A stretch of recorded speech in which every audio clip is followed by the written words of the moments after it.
అది తప్పైతే సాక్ష్యాధారాలతో చూపించాల్సిన అవసరం కూడా వాళ్ళకు ఉంది.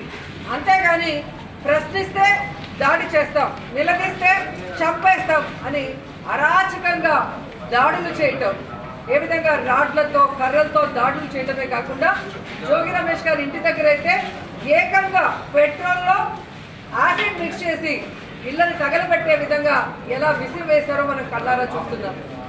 ఈరోజు మనం ఆంధ్రప్రదేశ్లో ఉన్నామా, ఆఫ్ఘనిస్తాన్లో ఉన్నామా అని అర్థం కావట్లేదు. తాలిబాన్ల కన్నా ఘోరంగా ఈ కూటమి ప్రభుత్వంలో ఉన్న నాయకులు, కార్యకర్తలు ఈరోజు రౌడీల్లాగా, గూండాల్లాగా ఏ విధంగా ఎక్స్ మినిస్టర్ ఇళ్ల మీద దాడులు చేయడమే కాకుండా ఆ ఇంట్లో ఉన్న కుటుంబ సభ్యులు, పెద్దవాళ్ళు, మహిళలు, చిన్నపిల్లల్ని కూడా చంపడానికి తెగించారు అంటే మరి పోలీసు వ్యవస్థ ఉందా, చనిపోయిందా నాకు అర్థం కావట్లేదు. ఎందుకంటే కాపాడాల్సిన పోలీసులే ఈరోజు అండగా ఉండి వారి సమక్షంలో వారితో కలిసి ఈ దాడులు చేస్తుంటే వాళ్ళు చూస్తూ ఉండటం అనేది చాలా సిగ్గుచేటని కూడా ఈ సందర్భంగా తెలియజేసుకుంటున్నాం. ఎందుకు కాకి షర్ట్లు వేసుకోవడం, హ్యాపీగా పసుపు షర్ట్లు వేసుకోవచ్చు కదా. ఈరోజు తల మీద ఉన్న 3 సింహాలు తలెత్తుకునే విధంగా ఉండాలి. కానీ ఈరోజు కూటమి ప్రభుత్వంలో ఉన్న ఈ ఈవీఎంలతో గెలిచిన వాళ్ళకి బానిసలుగా ఉంటూ ఈరోజు ఎక్స్ మినిస్టర్ల మీద, నాయకుల మీద, మహిళల మీద దాడులు చేస్తుంటే సిగ్గుచేట కాదని అడుగుతున్నాను.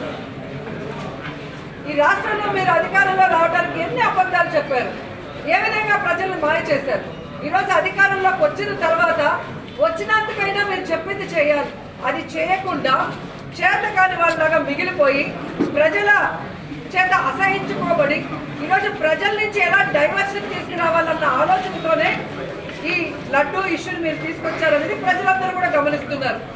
ఎందుకంటే హిందువులుగా ఉండి ఈరోజు లడ్డూ గురించి ఇంత నీచంగా మాట్లాడారు అంటే చంద్రబాబు నాయుడిని, పవన్ కళ్యాణ్ని, వెంకటేశ్వర స్వామి ఊరికే వదులుతాడా అని నేను అడుగుతున్నాను.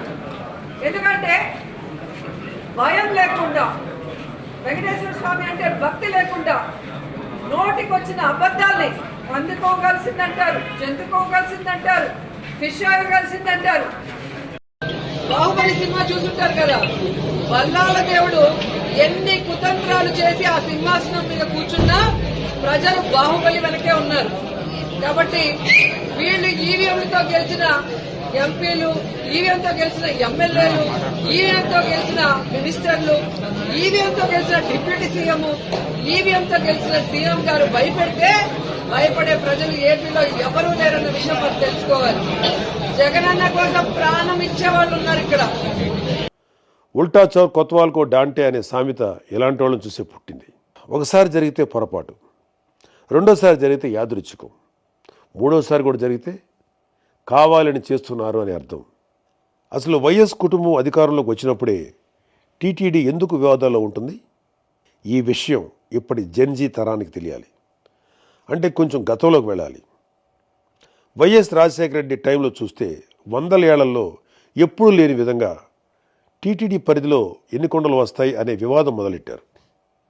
అదేంటి, 7 కొండలు మనమే కదా, అసలు ఈ డిస్కషన్ ఏంటి అని హిందువులు కోప్పడితే అప్పుడు టీటీడీ పరిధిలోని 7 కొండలు ఉన్నట్లు వైఎస్ రాజశేఖర రెడ్డి జీవో ఇవ్వాల్సి వచ్చింది. నేను నాస్తికుణ్ణి, రేషనలిస్ట్ని అంటేనే వైసీపీ వాళ్ళు ఇంత గోల చేస్తున్నారే.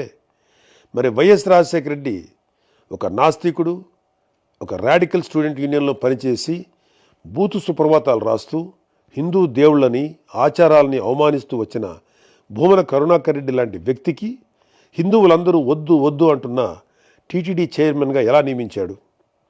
వైఎస్ జగన్మోహన్ రెడ్డి కూడా అధికారంలో ఉన్నప్పుడు అదే పని చేశాడు.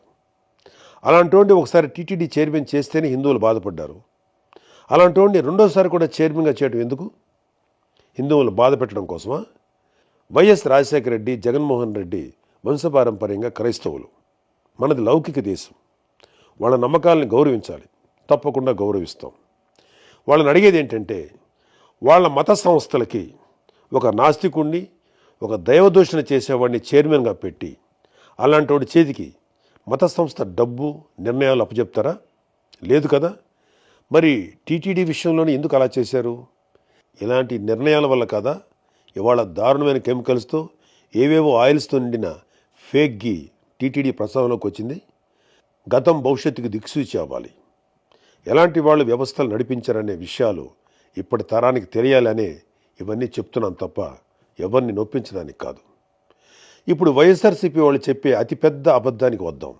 సిట్ తన ఛార్జ్షీట్లో ఆ ఫేక్ ఘీలో ఎలాంటి యానిమల్ ఫ్యాట్ లాంటి పదార్థాలు లేవు అని చెప్పేసింది అని వాళ్ళ నీలి మీడియాలో రాసుకుంటున్నారు, చెప్పుకుంటున్నారు. నిజంగా కొవ్వు లాంటి పదార్థాలు లేకపోతే సంతోషమే. కానీ ఇక్కడ మనం జాగ్రత్తగా నిజాలు తెలుసుకోవాలి, రాబట్టుకోవాలి. మరొకసారి ఇలాంటి తప్పు జరగకుండా చూసుకోవాలి.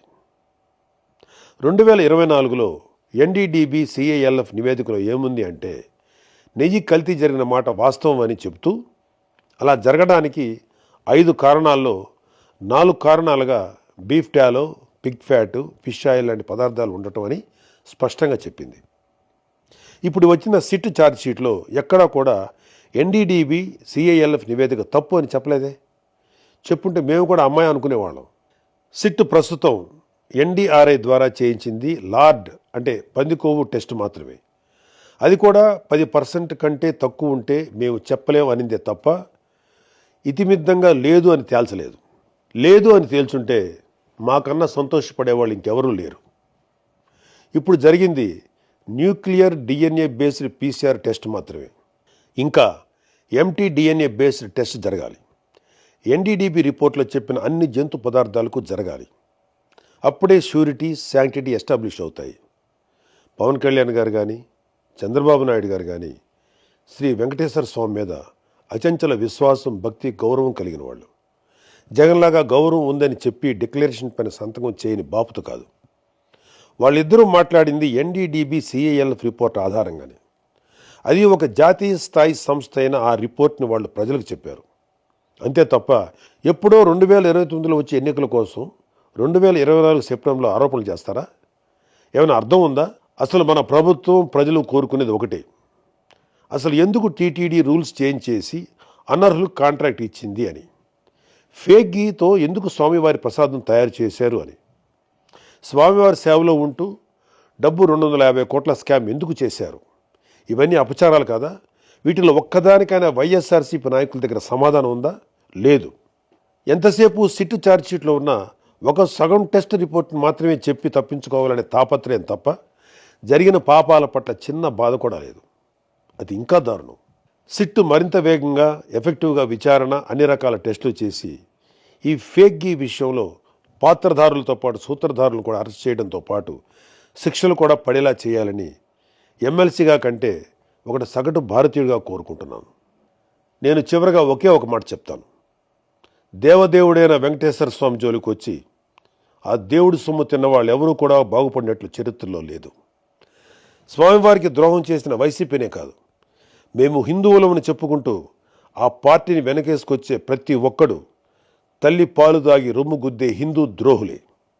ఈ మాట నేను నా ధర్మాన్ని గౌరవిస్తూ ఇతర ధర్మాలను ఏనాడు కించపరిచిన ఒక హిందువుగా, ఒక భారతీయుడిగా చెప్తున్నాను. జై హింద్.